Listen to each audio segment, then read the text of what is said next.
There are two men at the same dinner party. The first wears a watch worth $50,000, a designer jacket with the logo visible. He mentions his new car within the first 5 minutes. He tells you what his watch cost without being asked. The second wears a plain sweater, a watch you don't recognize. He says almost nothing about himself. If you had to guess, you'd assume the first man was wealthy and the second was ordinary. You'd be wrong. The first man is in debt, financing a lifestyle to look rich. The second man quietly owns 3 companies and never mentions it. This is the single clearest divide in the world of wealth. New money screams. Old money whispers. And once you understand the 5 differences between them, you will never see people the same way again. Because most people are accidentally signaling which one they are, every single day. Difference 1. New money is loud. Old money is silent. New money needs you to know. The logo, the price, the brand, it's all announced, because the entire point of the purchase was to be seen. A top old money voice said it perfectly this year, describing the trend of stacking expensive watches and bracelets on one wrist. Her words, "That's not wealth. That's inventory." That single line captures everything. New money displays inventory. Old money holds assets you'll never see. The psychology underneath is simple.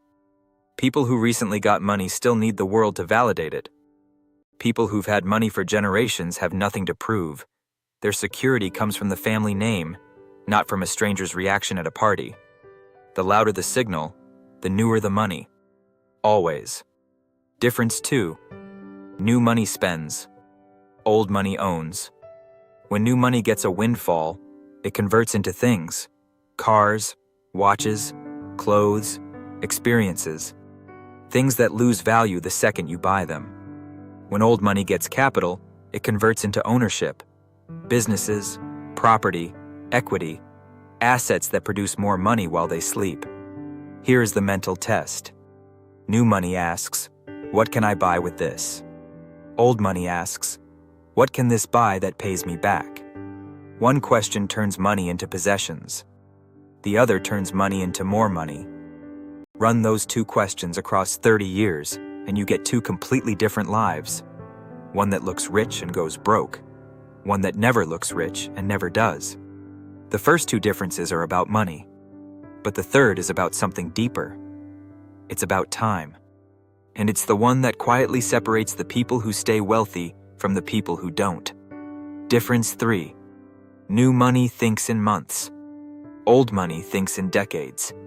New money wants the result now. The car now. The status now. The proof now. Patience feels like losing.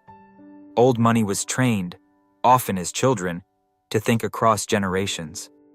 They make decisions today whose payoff lands in 20 years, or after they're dead. This is why old money seems boring with capital.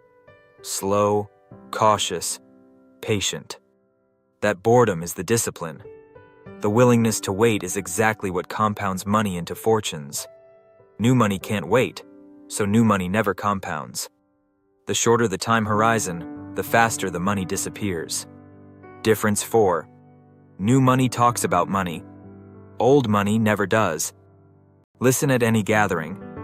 The person discussing prices, deals, what things cost, how much they made, that's new money. The numbers are the achievement, so the numbers come up. Old money is trained from childhood that discussing money in public is the fastest way to lose it. It attracts lawsuits, scammers, resentment, and false friends. So they go silent. Ask what their house cost, and they'll change the subject so smoothly you won't even notice. If someone constantly tells you what things cost, new money. If someone never mentions money at all, pay attention. That silence is generational training. 4 differences down. But the 5th is the deepest of all. Because it's not about what they own or how they speak. It's about what they're actually trying to build. Difference 5. New money builds a lifestyle. Old money builds a legacy. This is the difference underneath every other difference. New money is trying to live well right now, to feel wealthy, look wealthy, be seen as wealthy in this lifetime. Old money is trying to build something that outlives them, a fortune, a name, a system that passes to children not yet born. The money was never meant to be enjoyed by the person who made it. It was meant to be protected and passed on. That's why old money hides, saves, owns, waits, and stays silent. Every one of these behaviors serves one goal: making the wealth survive past the person who holds it. New money asks, "How rich can I look?" Old money asks, "How long can this last?" 5 differences: loud versus silent, spending versus owning, months versus decades, talking versus quiet, lifestyle versus legacy. Notice that none of these require being born rich. Every single one is a choice you can make starting today. You can choose silence. You can choose ownership. You can choose the long horizon. Old money isn't a bank balance.